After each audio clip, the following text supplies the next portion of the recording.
Hey, what is up, mortals? Welcome to Season 2 Part 3 of What If Deku Was Viltrumite. I just wanted to greet you guys by just saying, sit back and relax, you're in for a treat. So, we begin. After the sports festival, all of the students got some time off to rest. Some of them needing it more than others. That time passed fairly quickly. And it didn't take long before they had to return to UA. Class 1 all gathered in the classroom and began to mingle. Many of them talked about how people recognized them from the festival, while others talked about their own performance. Izuku, however, was sitting silently at his own desk. He looked unbearably tired, and it made some of his classmates worried for him, but he would disregard their concern every time it came up. The green-haired boy had noticed how it wasn't just he who had changed his behavior during the sports festival.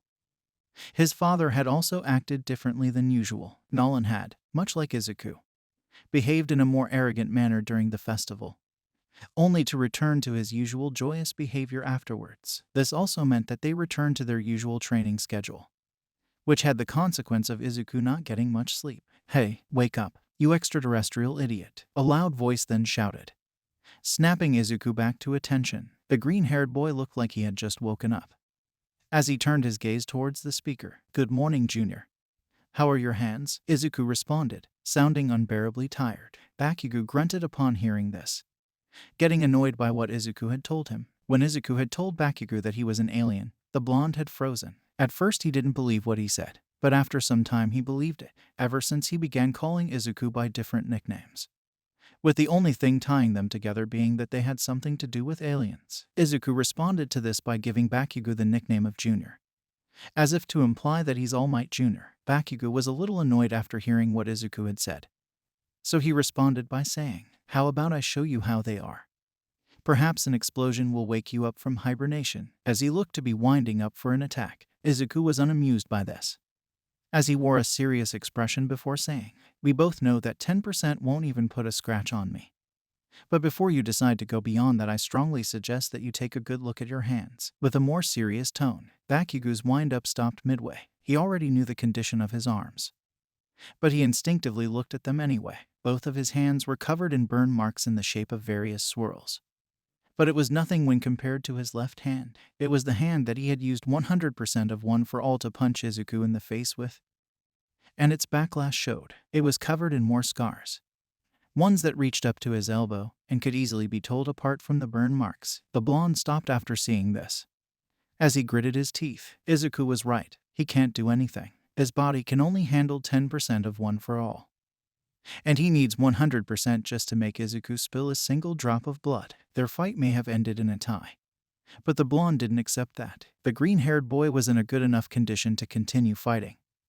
Unlike the blonde, had they been told to settle it in any way, it was clear who would have won. Bakugo lowered his hands after this, before looking away while saying, "Whatever, I wouldn't want to touch something as slimy as you, Cthulhu." With a wide smirk, Izuku reacted after hearing this, as he turned towards Bakugo and said, "Do I look like a human and octopus half-breed who sprouts tentacles out of his face?" With pure annoyance in his voice, Bakugo just giggled after hearing this, as he turned towards Izuku and said, "Considering the fact that you went from a quirkless wimp to All Might levels of strength in less than 10 months, you sprouting tentacles would just be a regular Tuesday." With a more comedic tone, Izuku clenched his fist hard upon hearing this, grunting heavily as he said, "I hate you, because I can't argue with that." With a voice that was as calm as he could manage, Bakugo just laughed upon hearing this, before walking back to his seat. Everyone in class was uneasy after seeing this. They only understood half of what they were saying, but their voices and behavior said more. It looked like they didn't like each other, and it looked like they were ready to throw hands at any moment. This was terrifying to most of them, for the two strongest students could potentially start a fight at any moment. But, at the same time, they felt that something was odd with their conversation. It was as if this was their version of a friendly banter. "Good morning, class," the tired voice of Aizawa then said. As he walked through the classroom door, everyone got to their seats immediately, as they all snapped to attention. "All right, you all performed well during the sports festival, and some performed a little better than others. I've compiled all the offers that some of you got, although in previous years it has been more evenly spread," the tired teacher then said, before pressing a button. Behind him a screen showed the various offers that the students had gotten from different agencies. Izuku had gotten the most.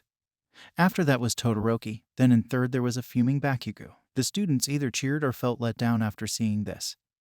Because not everyone got offers. That letdown, however, was demolished when Aizawa explained that everyone would be doing an internship, regardless if they got any offers or not. Some students felt a little better after hearing this.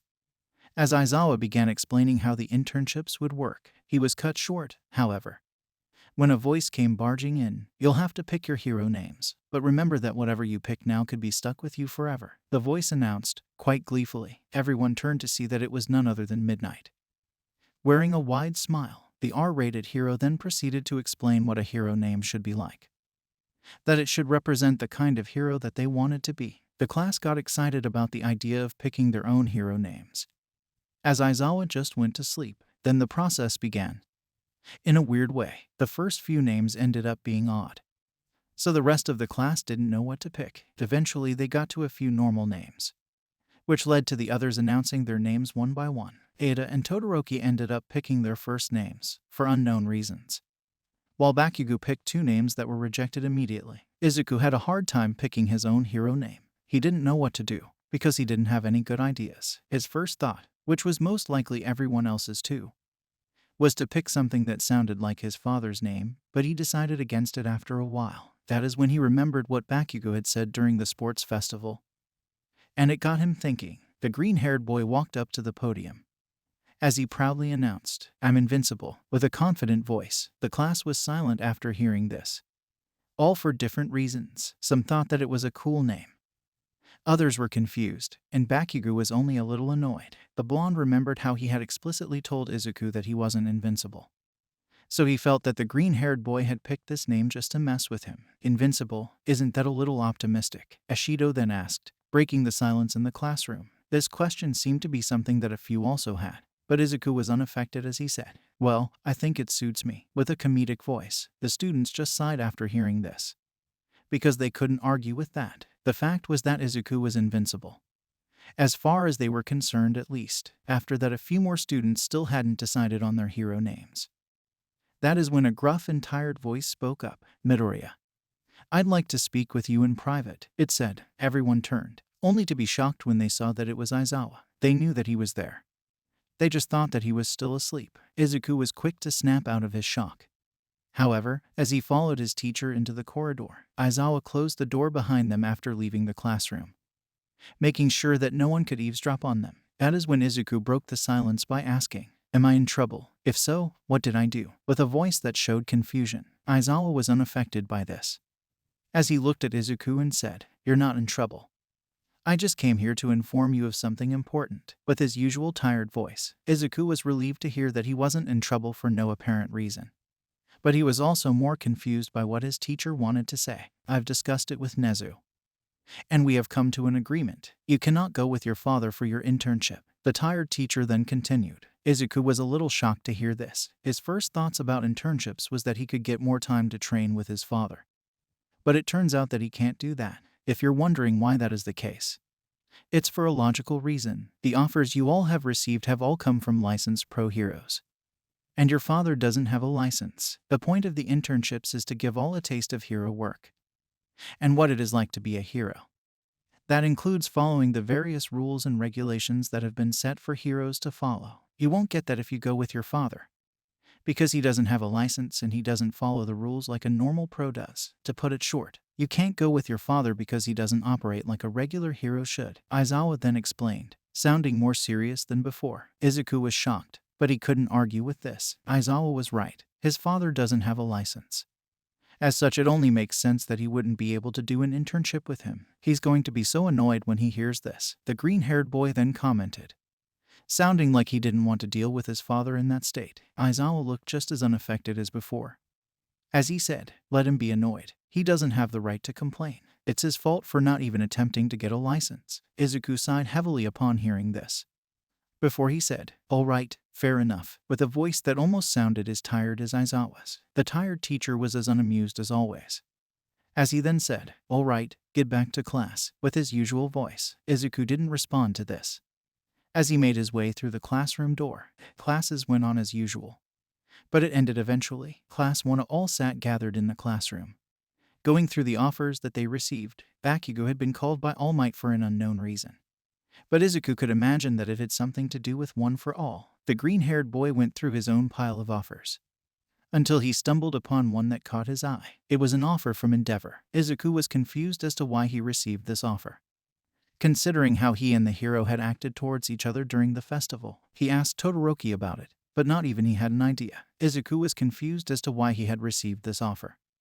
But he wasn't going to let it pass. Out of all the offers he's gotten, this was definitely the best one. The green-haired boy had made up his mind about going to Endeavor's agency alongside Todoroki, but just as he made that thought, the classroom door flung open. "Hey, Izuku," a joyous voice announced. One that the green-haired boy knew all too well. Everyone turned towards the door, only to be shocked. Standing there was none other than Izuku's father. "Omni-Man." "Hey Dad," the green-haired boy said, as he waved to his father. Nolan continued to smile as he signaled for Izuku to follow him into the corridor. The green-haired boy sighed upon seeing this, because he knew what was about to happen. The two walked into the hallway, closing the door behind them before Nolan decided to speak. "So I've heard that you'll have your internships now," he said, his voice sounding as joyous as always. Izuku nodded in response to this, as he said, "Yeah," with a tired voice. Nolan noticed his son's tone, but he just thought that Izuku was tired as he continued by saying, "So, I was thinking that we could spend this time training. Maybe we'll even stop some villains." With the same voice as before, the idea of interning with his father was very tempting to Izuku, but he couldn't accept it. Aizawa had just explained why he couldn't. The green-haired boy looked at his father before saying, "Actually, I can't intern with you." With an awkward voice, Nolan's smile suddenly disappeared as he asked, "What do you mean?" With a more serious tone, Izuku scratched the back of his head as he explained, "Aizawa just told me that I wasn't allowed to do so because you don't have a license." With the same voice as before, Nolan got annoyed upon hearing this, as he said, "Of course they'd pull something like that. I'll talk some sense into them." With a slightly agitated voice, Nolan was just about to make his way over to the principal's office, until Izuku stopped him by saying, "No Dad, I think this is for the better." With a rather calm voice, Nolan suddenly stopped, as he turned his annoyed expression towards Izuku. The green-haired boy gulped, as he began to explain, "The internships exist so that we can see what hero work is like. But you," with a voice that was a little calm, until he stopped himself. Nolan just crossed his arms, as he urged Izuku to finish his sentence. The green-haired boy sighed heavily, as he continued, "You don't operate like a normal hero. You don't follow the rules and regulations that normal heroes have to obey. You just do your own thing." With a much calmer voice, Nolan was still annoyed, as he looked at his son and said, "We don't need to follow their regulations, Izuku. We operate more efficiently if we do our own thing. If you play by their rules, you will soon realize that they are hindering your abilities." With a voice that perfectly reflected his annoyance, Izuku scratched the back of his head once again, showing how awkward he was, as he said, "That may be the case, but I still want to see what it's like. I want to experience it before I figure it out for myself." With a rather calm voice, Nolan was both shocked and annoyed. He knew from experience that it would be better for Izuku to do what he was doing, but his son had a point. There are some things that he won't understand unless he figures it out on his own, and this may very well be one of those things. Nolan pinched his frown after thinking. Then he asked, "What's the best offer that you've been given?" With a voice that still showed hints of his annoyance. Izuku was thrown off by this question, as he answered, "I got one from Endeavor. I think that's where I'll be going." With a voice that tried to remain calm, Nolan looked up after hearing this, as he said, "You better pick that one, otherwise you're grounded. I'll also double your training when you get back." With a much calmer voice, Izuku was once again shocked after hearing this, but he didn't get to say anything before Nolan said, "You better enjoy yourself." "Okay." With his usual joyous tone, Izuku smiled at his father, happy that things worked out. Nolan smiled back, as he said, "Anyway, duty calls." Before leaving, Izuku watched his father float through the hallway with a wide grin on his face, happy that he would be able to do a proper internship. "Wow.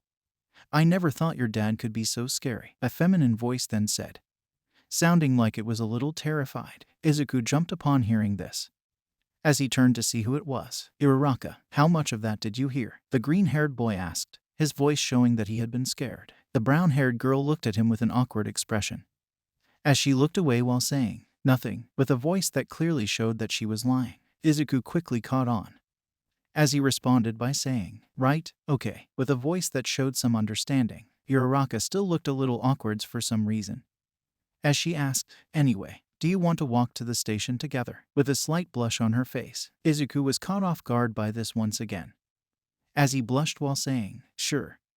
I'll get into trouble if I fly home." While desperately trying to hide his blush, Uraraka just nodded towards this, as they both began walking together. Some more time passed, and it was time for the internships. Everyone had gotten their hero costumes. As they gathered at the train station, Izuku tried to talk to Ida before leaving, since he had heard about what happened to his brother, but the blue-haired boy had dismissed his concern, leaving Izuku and Todoroki to head for Endeavor's agency. During the trip, the teens talked about possible reasons for Endeavor to give Izuku an internship, but in the end they could never come to a definitive answer. Eventually they made it to the agency, where they were immediately greeted by Endeavor's sidekicks. This was a bizarre scene for them both.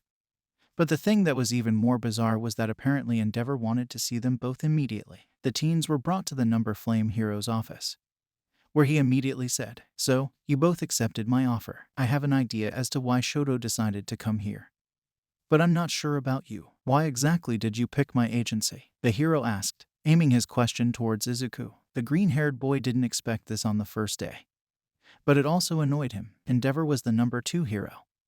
Wouldn't his reasons be obvious? "I think you already know my reasons, Number 2 hero. The bigger question, however, is why you decided to give me an offer," the green-haired boy responded, his voice showing that Endeavor was wasting time. The flame hero quickly realized that he had asked a dumb question, but he grinned when he heard Izuku ask him for his reasons. "You asked me why I offered you a place here. It's because I look up to your father," Endeavor said, sounding rather proud as he did. Both Izuku and Todoroki were confused upon hearing this.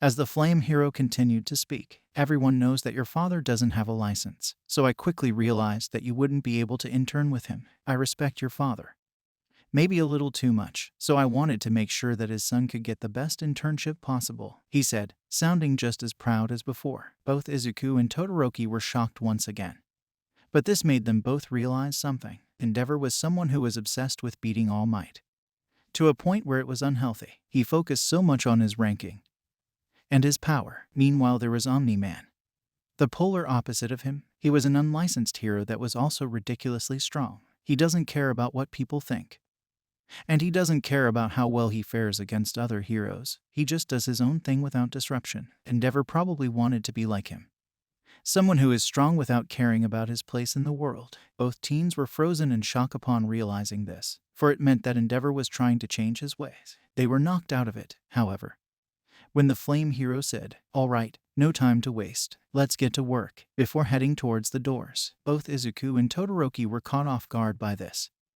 but they didn't say anything as they followed right behind Endeavor. Outro. Thank you all for sticking around, and I hope that you enjoyed. Before you leave, we would just like to let you know that We the Celestials has many other channels for your entertainment and viewing purposes. All the information you'll need is right below here in the description, so feel free to check out all the other incredible projects our team creates. Secondly, on behalf of We the Celestials, I'd like to thank everyone involved in the production of today's awesome content. Their details will be in the description below. That's all for today's video. So goodbye and have a divine day.